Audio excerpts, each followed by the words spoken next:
Quixemos aproveitar esa visita á panadería e a participación de Ana tamén na venda detrás do mostrador para poñernos na pel precisamente das persoas autoempregadas, que son unha porcentaxe amplísima das persoas que teñen traballo hoxe en día no noso país. En todo caso, o que queríamos era poñer o acento sobre a situación que viven as persoas autónomas. No noso país hai aproximadamente 217.000 persoas autónomas dadas de alta no réxime da Seguridade Social e que sabemos que durante estes anos da crise o pasaron moi mal.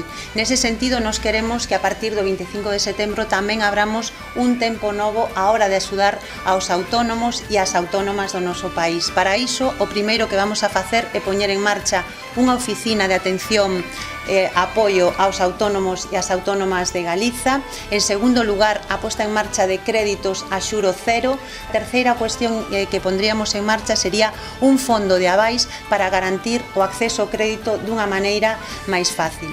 Creemos que os autónomos e as autónomas teñen que cotizar en función dos seus ingresos, que non deberían de ter que tributar por ingresos que aínda non se efectivizaron, que é fundamental que haxa custe cero para a maternidade das autónomas e